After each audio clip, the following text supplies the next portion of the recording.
Had to ask, is it my turn? I wasn't exactly sure. When nobody's up here and everybody's just looking around, it's a pretty good indication. It is great to be here today. I didn't let Bill say too much about me today, although I don't know if you maybe sensed that instead of spending a lot of time talking about me, he spent a lot of time talking about not talking about me. So I appreciate Bill a lot and what he does here and what he does among you, and you are richly blessed in having him and others that work with you and teach among you. And I'll warn you right up front that I've never been good at names and remembering names, and I'm blessed with a difficult last name. I'm blessed with that because then when people butcher my name, they don't feel too bad I don't feel too bad when I can't remember their name. So please be patient with me. You only have to learn one name. I have to learn 80 names. So, and I'm not good at it. And as I approach 60 years old, it's not helping my memory either. So it's great to be here. I bring you greetings from your brethren and your brothers and sisters in Aurora, Illinois. I don't know if you know where that is, straight west of Chicago, about 30 miles on Interstate 88. And it's a second largest city in Illinois now, so I know what you feel like when you live in a dense urban population, and that we get to feeling like pretty swallowed up sometimes. Fairly small number of people in an extremely large population of people who aren't always very interested in spiritual things, caught up in everyday life, and just you know, they're busy with their jobs, busy with their education, busy with their families, busy with sports and recreation. And it's easy to get to the point where you know, we just kind of get sucked up with that, and just kind of, it's life, and we're just going with life, and we leave Jesus behind sometimes, even though we're Christians, or we want to be Christians, and we're trying to do what's right. That's why I thought I would suggest that we study these lessons this week. Start off strongly talking about Jesus. Why did he come? We're going to talk today about why did Jesus have to obey, and specifically, why did Jesus have to humble himself? What's going on with that? Tonight we're going to talk about why did he go away. Hey, stay here with us, you know. Why did he go away? Why is he coming back? And then they're going to spend the rest of the week talking about just thinking about thinking. I like to do that. It's a weird thing. Maybe it's a weird hobby of mine. Thinking about how we think, why we believe, that there's reason for believing. And if we go through life not thinking, then a lot of non-thinking things are going to happen, and that's not always going to be good. We'll talk about that throughout the rest of this week, and I hope you'll join us in studying about that. It's kind of a weird thing that Jesus had to humble himself. What a strange thing. And you say, well, why? I mean, you might just say, well, the obvious reason is that he had to humble himself. He had to obey the Father, because to not obey would have been to sin, and he was sinless. And so it's one of those, you just have to do it. Well, I suppose there's some truth in that, but that's not the best way to look at it. He obeyed because he wanted to obey. He humbled himself because he wanted to humble himself. Obedience is humbling yourself. It's submitting yourself. It's submitting your will to that of another, and therefore your actions therefore follow. So all of the things that we see Jesus doing were in reality acts of submission, acts of obedience, acts of humility. But why? King of kings and Lord of lords comes in every aspect, from his birth to how he lived his life to his death. All of it was about humbling himself. Why? Why not just come as King of Kings? Why not ride in on that white horse that you see him riding in the book of Revelation? Why not have that sword that is just smiting people right and left?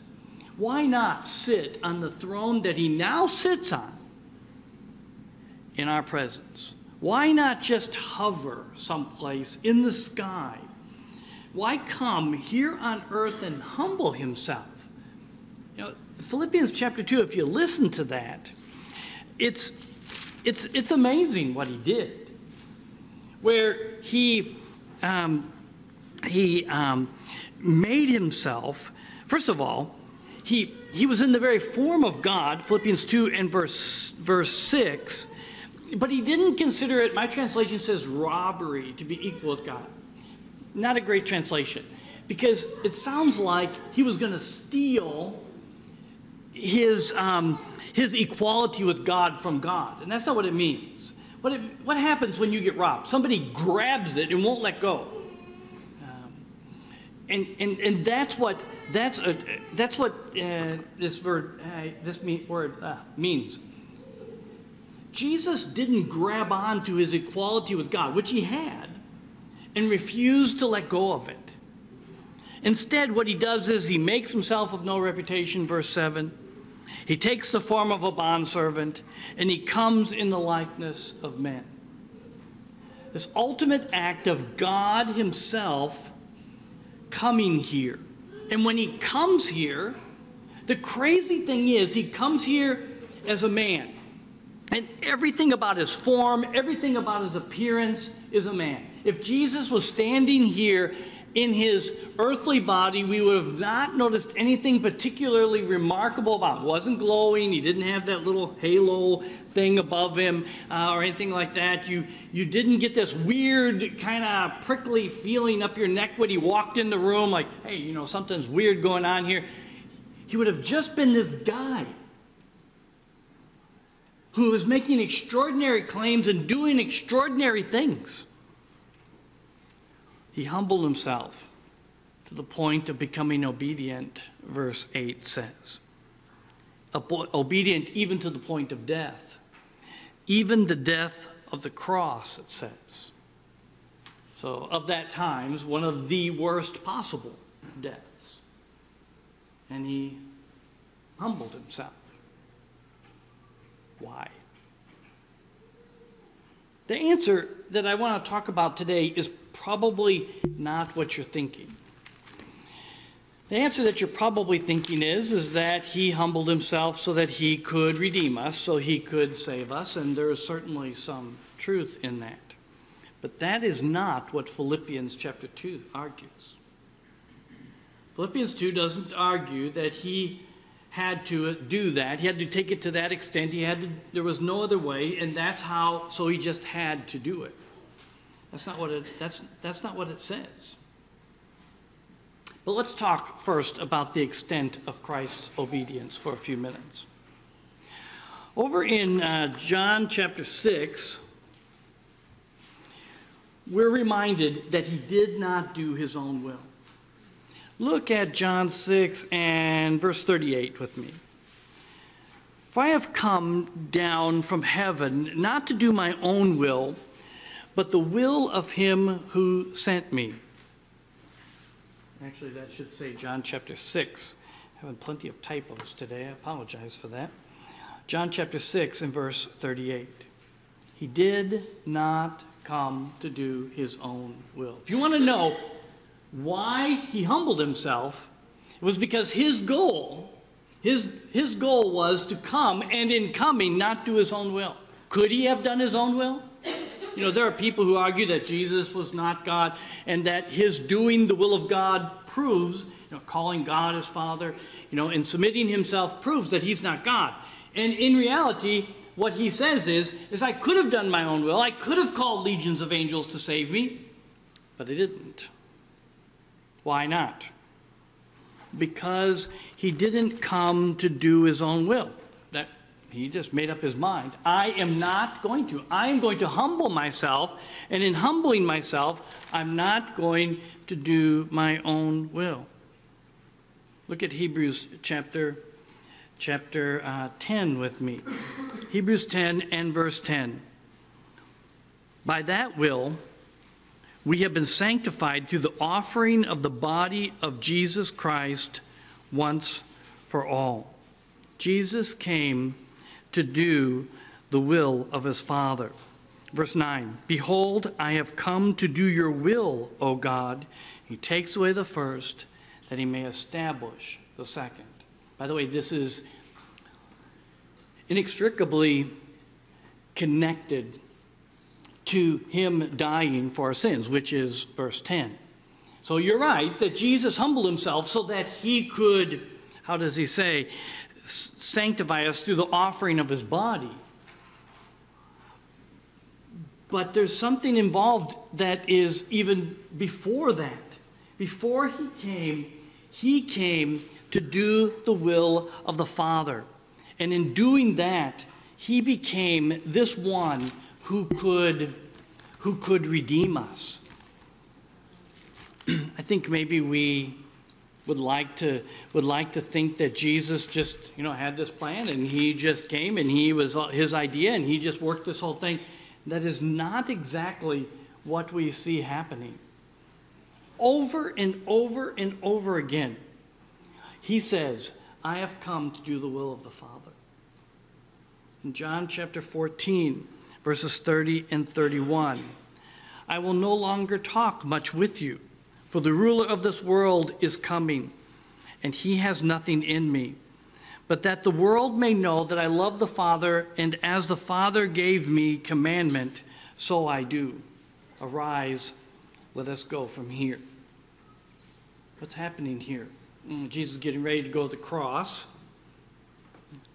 And what I'm doing, I just want you to know right up front that it has nothing to do with the ruler of this world. He has nothing in me. What I'm doing is not because of what the world wants, because of what the devil wants. In fact, it's going to kind of look like the devil's will is being done. As the Father gave me commandment, so I do. He didn't do his own will. And how does that show in his life? How does that show? By doing the commandments of his Father.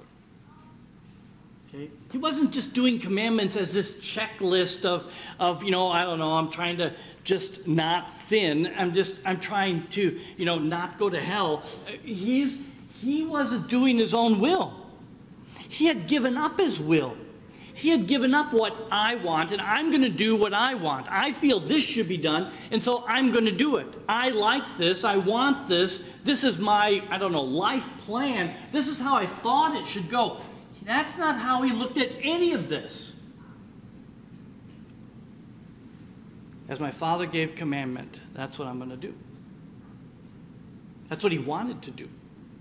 We talked during Bible class about repentance. Repentance is a change of heart.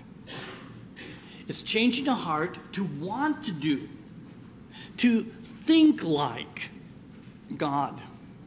That's exactly what Jesus had. That's why Jesus was doing what he was doing. Over in John chapter 4 and verse 34, he just simply says, my food is to do the will of him who sent me. I know it's getting close to noon. I shouldn't bring up food, okay? But Jesus brought it up, so we'll talk about it. What does that mean, my food is? It's what sustained him. When he got hungry, what did he go looking for? I don't mean when he got hungry physically. Although, I will say that in his temptation with the devil, when the devil tempted him with food, it was very interesting. A physical temptation. What did Jesus do? What did Jesus use to deal with it? He didn't use a physical thing to deal with it. He used a spiritual thing to deal with a physical temptation. It's very fascinating. Because sometimes when we have a physical temptation, we use a physical thing, we put up boundaries and we think that we can overcome it physically, and we leave the spiritual out of it. Jesus, why? Because he didn't come to do his own will. Suddenly, when you have a will for something, when you want something, when you only be satisfied with something, it becomes your food. It becomes what sustains you. You have an appetite for it, and you go looking for it. I've just got to have a donut. I've just got to have a cup of coffee. Been there? Just got to. Becomes your food, your driving thing. You'll drive out of your way to do it. Jesus says, that's the way it is with me. To that degree, he didn't come to do his will. That it became his driving, motivating force in his mind. In John chapter 8, in verse 28. Look at verses 28 and 29. Jesus said to them, when you lift up the Son of Man, by the way, I don't know how he can be so calm about that. He knows he's going to die on the cross. He knows he's going to be lifted up, he's going to be suspended between heaven and earth. And when you lift up the Son of Man, then you will know that I am he. And that, okay, stop there for a minute. We all know, okay, that's going to be the proof that he's the Son of God. His death, burial, resurrection is going to provide that proof. We'll talk about that later in this week. But listen to what he says. He doesn't stop there. He says, then you will know that I am he and that I do nothing of myself. That's fascinating.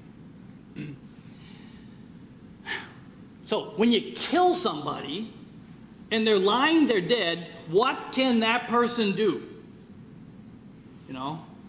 Nothing. They're dead, right? They can't do anything. So when you kill me, then you're going to finally realize that I'm not pulling the strings here. That I'm not the one doing these things. Because his body is going to be raised up by God, and you're going to go, God must have done that. But that's not where he stops. I don't know if you thought about this, but think about this. He says, and that I do nothing of myself, but as my Father taught me, I speak these things. And he who sent me is with me. The Father has not left me alone, for I always do those things that please him. Jesus did everything that pleased God, but not simply because, he had to. He didn't do his own will. Jesus obeyed. Jesus submitted himself to the Father because he had given himself over to the Father. And what's fascinating about this is he says the resurrection is going to show that. It's going to show that the Father is doing these things, not me. And that's going to illustrate also that I do not speak these things of myself. That the words of Jesus were not just the ideas of some genius, some great guy, some great prophet, some philosopher of some kind, or theologian. I think there were a lot of people that looked at Jesus that way. They looked at him as somebody who was just a great teacher. In fact, they came to him and they said, Rabbi, and they would ask him some questions. They looked at him, or they say, good teacher. And you remember what Jesus said about that when they called him good teacher? We don't have time to look at that probably this morning, but he said, why do you call me good? There's only one who is good, and that's who? God. A lot of people go, oh, Jesus isn't God. He just admitted he's not God. No, the opposite. It's just the opposite. You call me good, you realize you're calling me God. Are you going to be consistent with that now?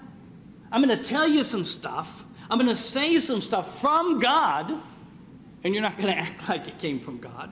Here we go. Here's a letter from God. If you were 100% convinced, which you wouldn't be, but if it gave it to you and you were somehow convinced this really was a letter from God to you, you wouldn't say, hey, set it over there and I'll look at it tomorrow. You would go, well, what does it say? Am I in trouble? That's probably what we would say first, Am I going to be blessed? I mean, am I going to heaven? Am I going to heaven now? We'd have all those kind of questions, Well, read it. See, that's what Jesus was saying. He's Emmanuel. He's God with us. You come to him and you say, good teacher, and he says, there's only one who's good, and that's God. Why are you calling me good? Is it because you're going to treat me like God? But he didn't look like it because he had humbled himself. But we know that he was taught by God, and all that he taught, all his words were from God. He wasn't speaking of himself. Look at John chapter 12. John chapter 12 and verse 49. For I have not spoken on my own authority, but the Father who sent me gave me a command that what I should say and what I should speak, and I know that his command is everlasting life. Therefore, whatever I speak, just as the Father has told me, so I speak. There's some great lessons here. I'll tell you what, if Jesus won't speak on his own authority, what do you think that says about some other people? I won't do it, he said. And the authority, this great authority, in fact, it so impressed people. The authority over what?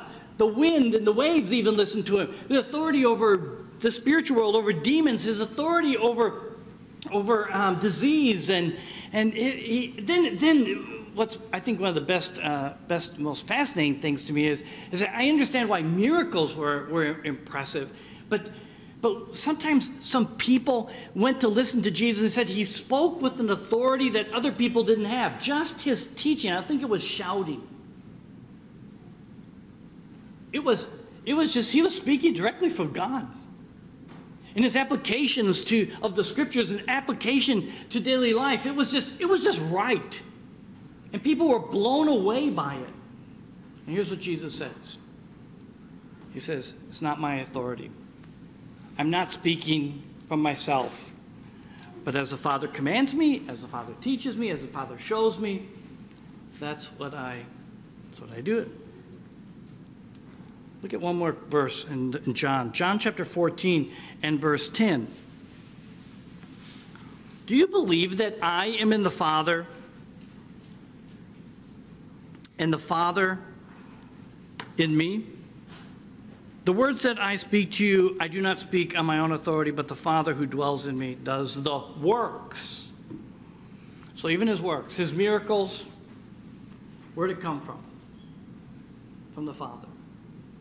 Each time he deflected, said, don't look at me, look at the Father. It's not that we shouldn't believe in Jesus, but we've got to believe in Jesus because the Father was with him, because the Father was blessing him with all that he did. And so he submissively obeyed in every aspect of his life. And Christ's life was not only a life of perfection, but we've got to remember it was one of humble obedience in all areas of his life. In Romans chapter 5 and verse 19, it says, for as one man's disobedience many were made sinners, so also by one man's obedience many were made righteous. He looked to the benefit, he looked to the reward. He knew that by his submission, he knew that by his obedience, others would be blessed. It wasn't just about him. And so he was willing to, according to Hebrews chapter 5, learn obedience by the things that he suffered. What a fascinating verse Hebrews chapter 5 and verse 8 is.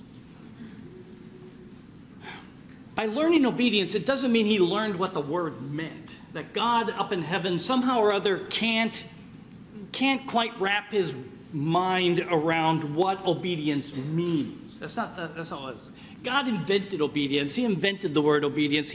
God knows what it's like, what submission means, but God doesn't obey. Everybody obeys him. His way is just right. It doesn't say that God is right. God is truth. It doesn't say that God does right, sorry. As much as God just is right. He is truth. It's like, does God love you? Yes, he does. But more than that, God is love. It's just what he is. It's the same is true with obedience. God doesn't obey. God just does what is right. God doesn't submit. So for him to come and obey, to learn obedience, basically the idea is he experienced obedience when God had not. He experienced submission when God had not. What's fascinating about that is that the reason why he did that. And by the way, Philippians chapter 2 and verse 8 that we read earlier, it says that he was willing to suffer. He was willing to submissively obey even to the point of death, even the death of the cross. Philippians chapter 2 and verse 8. Wow.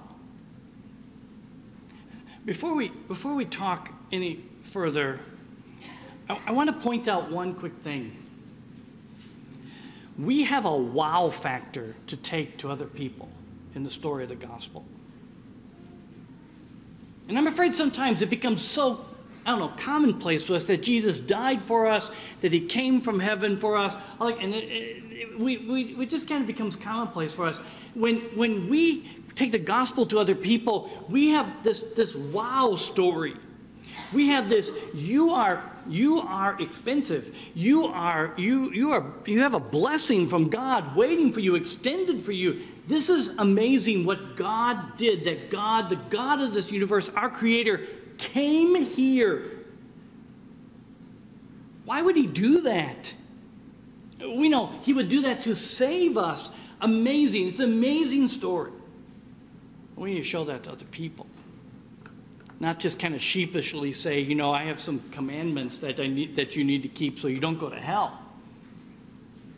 This is a love story where God's so in love with us that he would come and serve us because we needed him to. And also because we need to be obedient servants.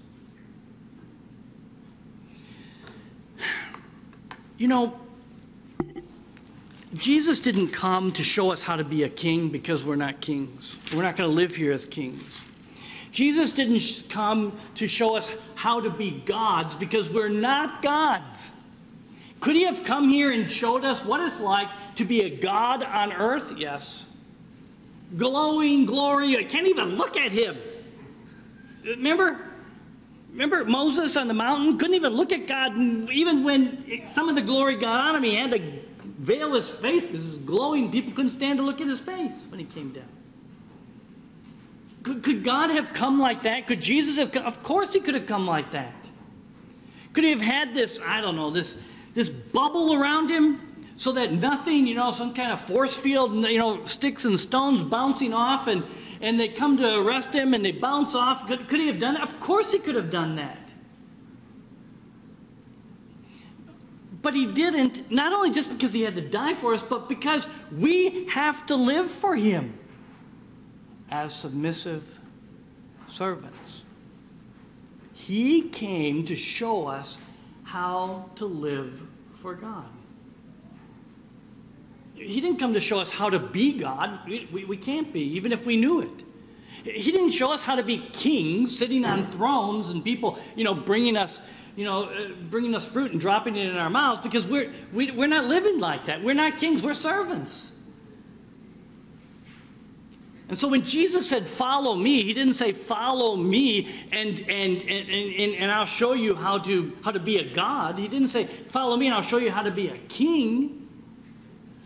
Follow me and I'll show you how to be a servant. Which one of us can be a servant? all of us. Every one of us. John chapter 15 and verse 10, if you keep my commandments, you will abide in my love, just as I have kept my Father's commandments and abide in his love. What's Jesus saying?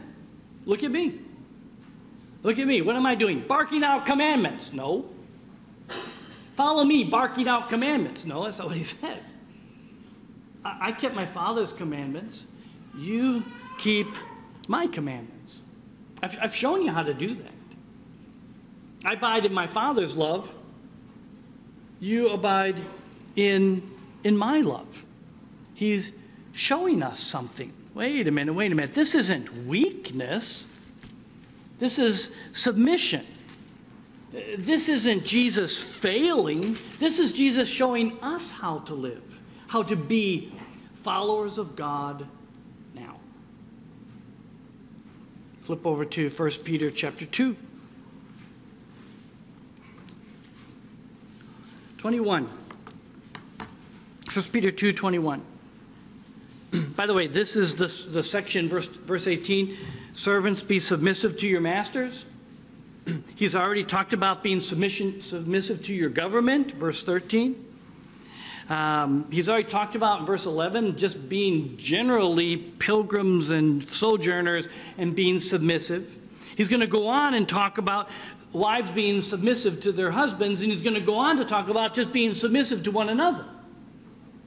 But smack dab in the middle of this, we have verse 21. For to this you are called. Okay, you are called to what? To being submissive servants. But look at the illustration he gives.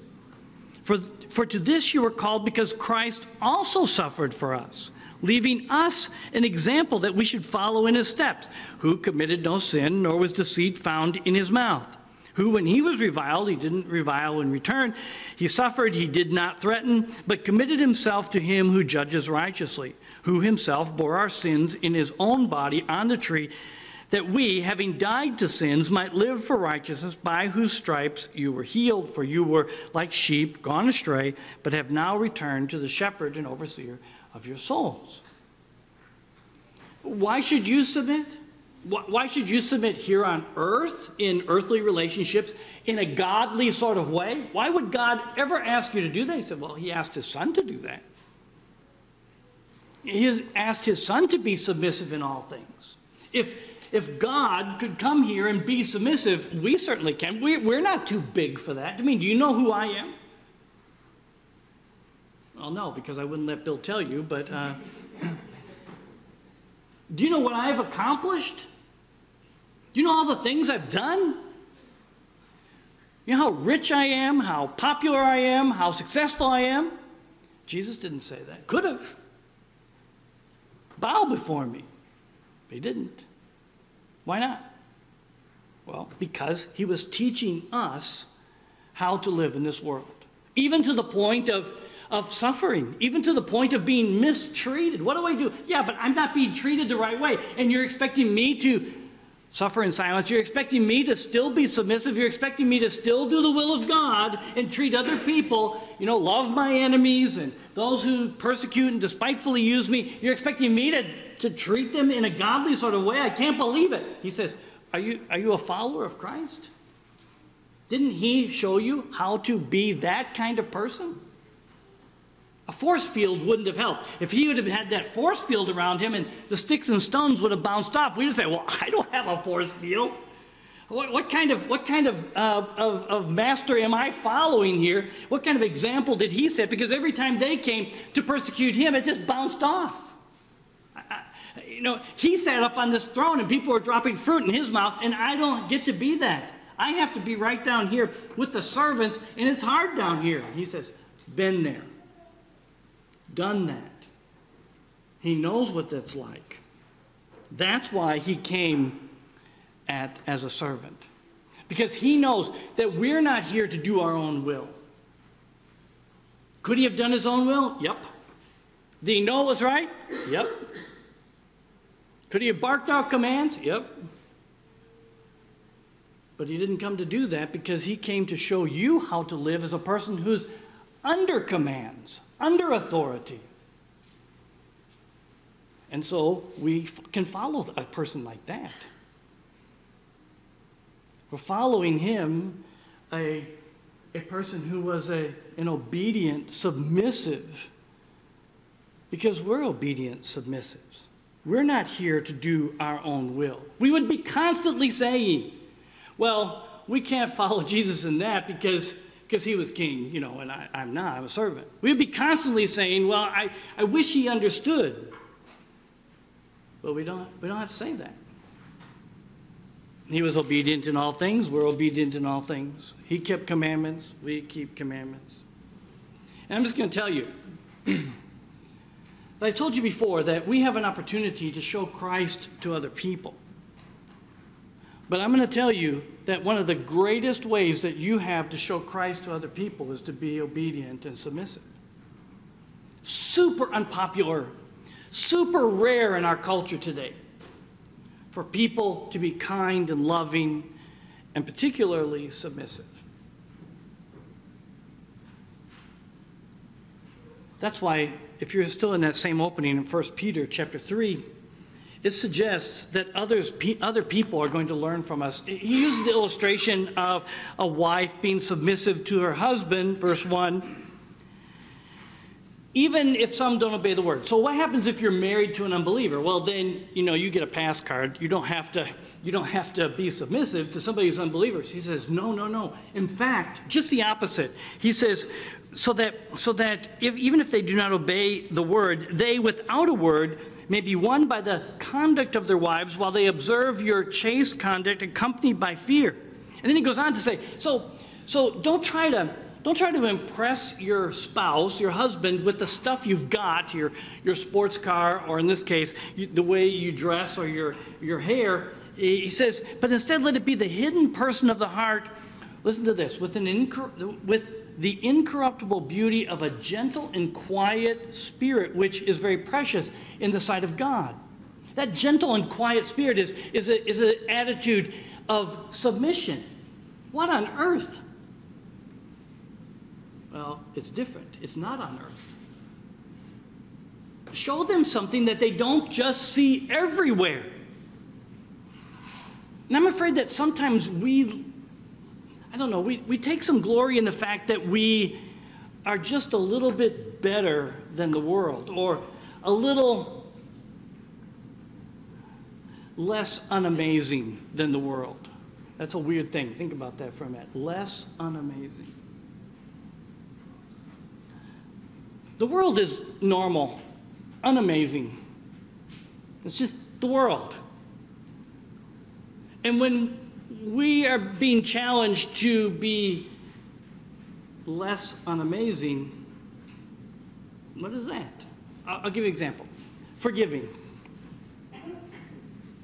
How amazing, we talk about amazing grace, how amazing grace do we extend to other people? How forgiving are we? Are we just a little bit less unforgiving than other people? Or are we absolutely mind-blowing forgiving? That's the way God's grace is. People are learning what God is like from us. They see Christ in us. And when they see Christ in us, they should see a person who is like God. People who are letting their light shine so that people see that reflection of Christ, not ourselves, but the reflection of Christ, and they turn and they glorify God. Are we like Jesus, or are we different from Jesus? Jesus, who was constantly giving God the glory, Jesus, who in his submission was showing people that God loves them, that God will do anything for them. Is that what people are seeing in us? In Romans chapter 2 and verse 24, there were some people who did not have this kind of attitude, who claimed to be servants of God, Romans 2:24. And it says, the name of God is blasphemed among the Gentiles because of you. If you're a Christian, and you're so proud and so arrogant and so unforgiving and so I don't know. You act like you're the greatest person in the world, and Jesus was this submissive, was this obedient, was this serving person, and you're following him. I don't see it. So my answer is, so why did Jesus come and submit himself? When he was, you say he's King of Kings and Lord of Lords, why would he do that? And the answer is, it's not that he wasn't king or Lord, but it was that he was serving a need that we had and teaching us to be submissive as well. He was saying, come and follow me. And you're going to have to be meek and humble in heart to follow Jesus. Emptying yourself of self and saying, I will do whatever my master commands. I will serve him and others as he wills. I belong to him. Isn't that what Jesus said to his Father? I'm yours to do with as you please. Even in the garden, when he was staring death in the face and he prayed, let this cup pass from me. 3 times he said, but not my will, but your will be done. Is that how we're serving the Lord? Not my will. Not what I want. Here's what I want. This is the way I see it. I would love for this to happen. But let me tell you something. If you will it differently, God, I'll submit. If I have to do others differently to serve others, I'll serve.